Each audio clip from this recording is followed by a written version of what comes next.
Diriwayatkan oleh Imam Ahmad bin Hanbal dalam musnadnya bahwa ada seorang laki-laki yang bernama Nuaiman. Ini Nuaiman di kehidupan Rasul sallallahu alaihi wasallam ada orang yang seperti itu gitu. Orang yang sering minum minuman keras. Rasul sallallahu alaihi wasallam marah, murka. Rasulullah kalau yang berhubungan dengan Rasulullah tidak marah. Tapi kalau sudah berhubungan dengan agama, Rasul sallallahu alaihi wasallam adalah orang yang paling marah, orang yang paling istiqamah dalam kebenaran. Maka Rasulullah panggil Nuaiman, apa yang kau lakukan? Dia katakan, aku minum minuman keras ya Rasulullah. Rasulullah cambuk dia. Kemudian dia bertobat kepada Allah. Kemudian ketahuan lagi minum. Kemudian dicambuk lagi oleh Rasulullah sallallahu alaihi wasallam, sehingga sebagian sahabat memukul dia dengan pukulan yang banyak. Sehingga apa yang berlaku? Sebagian sahabat mengatakan, la'natullahi ala Nuaiman. Semoga Allah melaknat Nuaiman. Dia mempermainkan Rasulullah. Dia bilang sudah mau taubat tapi minum lagi. Dia bilang sudah mau taubat tapi minum lagi. Maka Rasulullah SAW mengatakan, la tal'anuh fa innahu yuhibbullaha wa rasulah. Kata Rasulullah, jangan kamu laknat Nuaiman, karena dia itu cinta sama Allah, cinta sama Rasulnya.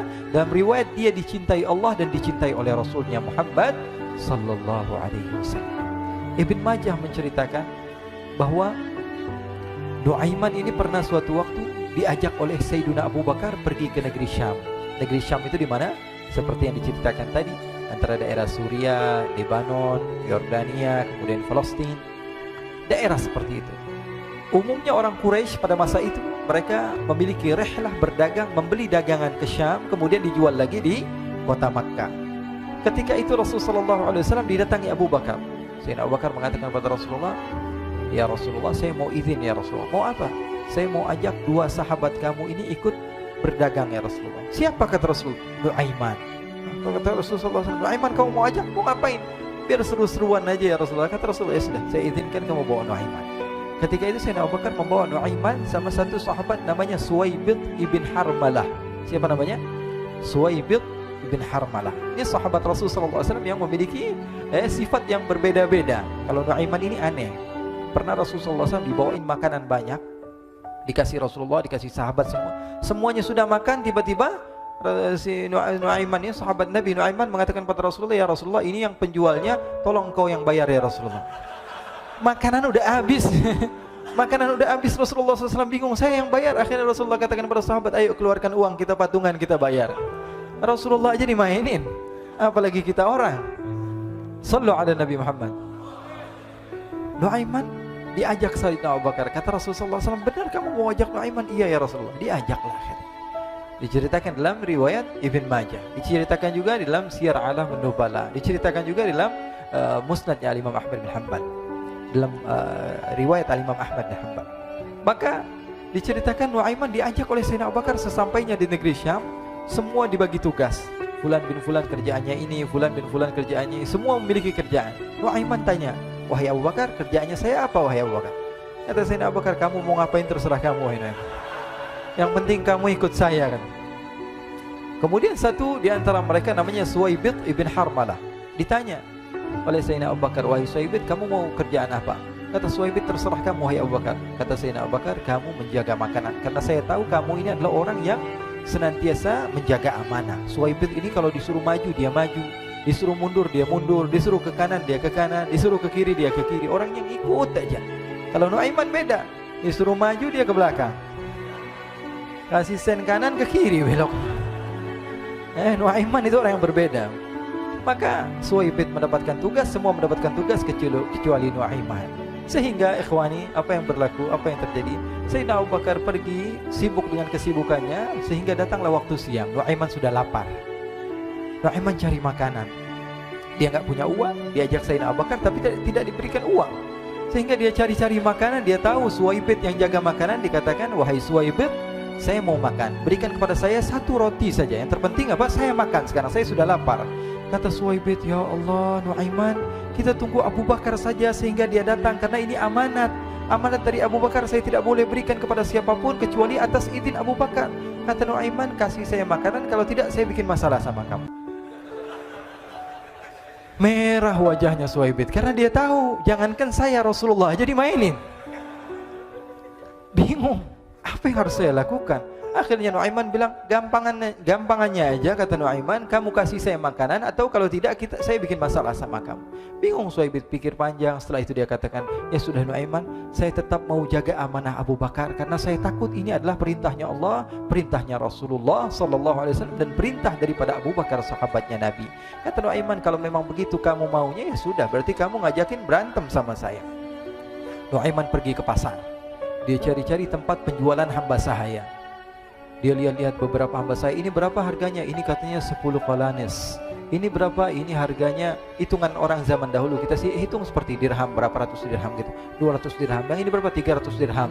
Yang ini berapa harga hamba sahaya? 300 dirham. Harganya antara 300, 200 sampai 100. Kemudian Nuaiman mengatakan kepada penjual hamba sahaya tersebut, saya punya juga hamba sahaya, tapi saya jual cuma 20 dirham saja, murah.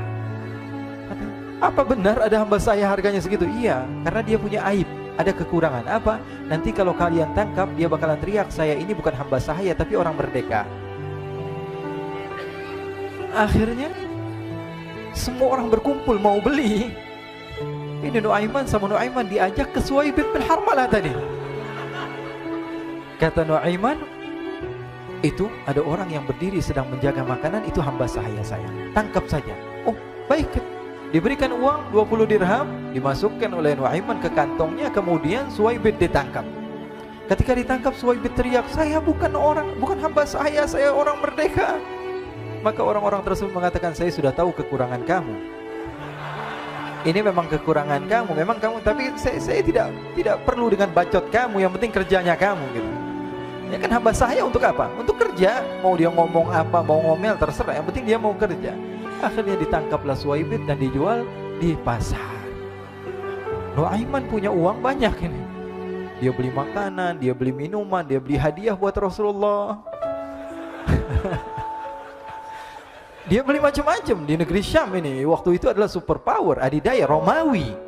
Pada masa itu semua barang mahal, tapi Nuaiman banyak uangnya. Dia belanja ini, belanja itu, sehingga Sayyidina Abu Bakar pun pulang. Ketika Sayyidina Abu Bakar pulang, Sayyidina Abu Bakar cari, mana ini Suhaib?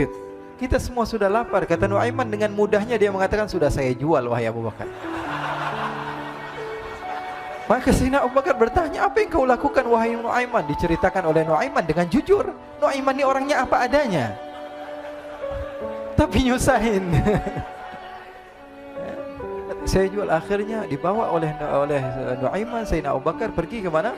Ke pasar. Lalu dibeli lagi oleh Sayyidina Abu Bakar As-Siddiq Suhaib yang tadinya orang merdeka menjadi hamba sahaya sebentar, kemudian dibeli lagi oleh Sayyidina Abu Bakar. Pulang ke Madinah, kisah ini diceritakan di hadapan Rasulullah SAW. Maka perawi mengatakan, fadhahikan nabiyyu hatta badat nawajiduhu. Ketika diceritakan kisah Nuaiman tersebut dengan Suhaib, Rasulullah tertawa sejadi-jadinya sehingga gigi geraham Rasulullah SAW nampak di wajah mata para sahabat. Sehingga perawi lain mengatakan 1 tahun berlalu Rasulullah, setiap ada tamu yang datang pada Rasulullah akan ceritakan kisah Nuaiman menjual Suhaib tersebut. Jadi ada ikhwani, jangan kalian kira Rasulullah SAW itu hidup di satu masa sahabat-sahabatnya itu seperti ustadz-ustadz yang khusyuk, yang kayak Habib bin Anis ini banyak. Bahkan ikhwani, mungkin di akhir karena masanya sudah habis, pernah suatu waktu Rasulullah SAW didatangi asyraf, delegasi dari beberapa negara yang ingin mengenal apa itu agama Islam. Sehingga mereka datang ke rumah Rasulullah SAW membawa unta, kendaraan yang ketika itu kendaraan yang paling mahal mereka miliki, itu untanya yang paling mewah. Diikat di depan rumah Rasulullah SAW. Tamunya pun masuk, duduk bersama Rasulullah SAW. Di depan rumah Rasulullah SAW ada beberapa sahabat. Ada Sayyiduna Hamzah, kalian tahu Sayyidina Hamzah adalah orang yang pemberani. Ada Sayyiduna Umar, kalian tahu Sayyidina Umar adalah orang yang pemberani. Ada Sayyiduna Ali bin Abi Thalib, ada Sayyiduna Sa'ad bin Abi Waqqas. 4 sahabat ini lagi nongkrong gitu depan rumahnya Rasulullah SAW, berjaga sebelum Allah Subhanahu wa taala turunkan ayat wallahu ya'simuka minan nas. Ketika mereka sedang asyik duduk, tiba-tiba Nuaiman datang. Ini Nuaiman kalau datang pasti bikin sesuatu yang aneh. Bahkan dikatakan tidaklah Rasulullah SAW dalam keadaan bersedih, kecuali Nuaiman datang Rasulullah akan tersenyum. Jadi sebagian sahabat itu senang kalau sudah Nuaiman datang, pasti Rasulullah bahagia. Tapi ketika itu Nuaiman datang, ingin duduk bareng-bareng Sayyidina Hamzah. Sayyidina Hamzah katakan kepada Nuaiman, bercanda begitu. Nuaiman, kamu lihat unta orang datang dari luar Arab ini. Lihat, kata Nuaiman, ini besar banget, ini badannya besar gitu. Dagingnya pasti banyak. Iya, ini kalau kita sate enak nih ntar malam. Kata Nuaiman. Kata Sayyidina Hamzah, apakah kamu berani? Kata Nuaiman, saya berani aja asal kalian gak bilang sama Rasulullah. Kata Sayyidina Hamzah, benar wahai Nuaiman, benar kan? Akhirnya Sayyidina Hamzah lupa masalah itu, cuma bercanda-bercanda saja. Sayyidina Hamzah lagi asik sama Sayyidina Umar, Sayyidina Ali. Tiba-tiba apa? Ternyata ketika dia melihat unta tersebut sudah pisah antara kepala sama badannya. Nuaiman mengatakan, wahai Hamzah, ini unta saya sudah potong, saya mau pergi sebentar. Kalau Rasulullah cari saya, tolong jangan beritahu di mana saya. Nanti kalau keadaan sudah aman, mari kita nyate bareng-barengan. Ini ada yang seperti itu di zaman Rasulullah SAW. Maka dia pun berlari dan berlari mencari satu tempat supaya Rasulullah SAW dia selamat daripada Rasulullah SAW. Sehingga Sayyidina Hamzah bingung, ini kalau Rasulullah keluar gimana? Ada Hamzah Asadullah, ada Ali bin Abi Thalib, ada Umar, gak bisa jaga kendaraannya, tamunya Rasulullah SAW. Akhirnya benar apa yang terjadi, ikhwani. Rasulullah SAW tamunya mau pulang. Ketika dia buka pintu tamu melihat apa? Untanya sudah begitu. Mereka teriak, wa naqatah, unta kami wahai Muhammad. Baru mau kenal Islam, unta kami, kendaraan kami sudah dibuang. Rasulullah SAW lihat Sayyidina Hamzah, lihat Sayyidina Ali. Mereka gak bisa ngomong, mereka hanya bilang apa? Nuaiman ya Rasulullah. Rasulullah perintahkan Sayyidina Umar, wahai Umar, sekarang kamu ambil uang, kemudian kamu gantikan, kemudian kamu berikan 2 kali lipat daripada harta unta ini, sehingga apa? Agama Islam tidak didengar dengan sesuatu yang tidak baik di luar sana. Akhirnya diberikan harta, diberikan unta yang baru dan diberikan harta yang lebih untuk orang tersebut, sehingga orang tersebut tidak menjelek-jelekan agama Islam. Kata Rasulullah SAW, dan sekarang waktunya kita balas dendam sama Nuaiman. Nuaiman ternyata berlari tempat yang jauh sampai hampir keluar dari kota Madinah. Dia dapatkan seorang sahabat Nabi yang hadir juga dalam peperangan Badar, namanya Al-Miqdad bin Al-Aswad. Siapa namanya? Al-Miqdad bin Al-Aswad ketika itu sedang menggali sumur. Ketika sedang menggali sumur, Nuaiman datang. Nuaiman katakan kepada Miqdad, wahai Miqdad, wahai sahabat Rasul, kamu orang yang hadir dalam peperangan Badar, kamu adalah orang yang hebat. Dipuji-puji sama Nuaiman. Ada maunya ini. Akhirnya dia bilang, wahai Miqdad, tolong saya. Kenapa wahai Nuaiman, kamu ini kekasihnya Rasulullah, orang yang disayang sama Rasulullah. Kenapa? Saya ini sedang dikejar-kejar orang jahat. Tolong selamatkan saya. Saya pengen masuk ke dalam sumur, boleh atau tidak? Kata Miqdad, siapa yang mengejar kamu? Pokoknya saya dikejar sama orang-orang. Kamu mau atau tidak selamatkan saya? Kata, ya sudah, selagi kamu itu adalah sahabat Nabi, silahkan kamu masuk. Masuk akhirnya Nuaiman ke dalam sumur tersebut. Lalu Nuaiman mengatakan, wahai Miqdad, dia keluar lagi. Nanti kalau ada yang cari saya, tolong jangan beritahu saya di dalam sumur ya. Kata Miqdad, baiklah. Kata Nuaiman, siapapun yang bertanya tentang saya, kamu tidak akan kasih tahu. Iya, kata. Walaupun Rasulullah yang tanya saya. Katanya, enggak mungkin Rasulullah datang ke tempat sejauh ini. Iya, walaupun Rasulullah. Akhirnya masuk Nuaiman. Setelah beberapa menit Rasulullah dan rombongan benar datang. Miqdad bingung ini. Ini kenapa Rasulullah datang ke RW kami ini? Ada apa ini Rasulullah sampai sejauh ini? Ditanya, ya Rasulullah, ada apa ya Rasulullah? Kata Rasulullah, saya cari Nuaiman. Di mana Nuaiman? Innalillah, kata Miqdad. Enggak dijawab ini Rasulullah. Kalau dijawab saya ingkar janji. Akhirnya apa dia katakan? Wahai Rasulullah, mata saya tidak memandang kepada Nuaiman, tapi tangannya nunjuk ke dalam sumur. Sahabat.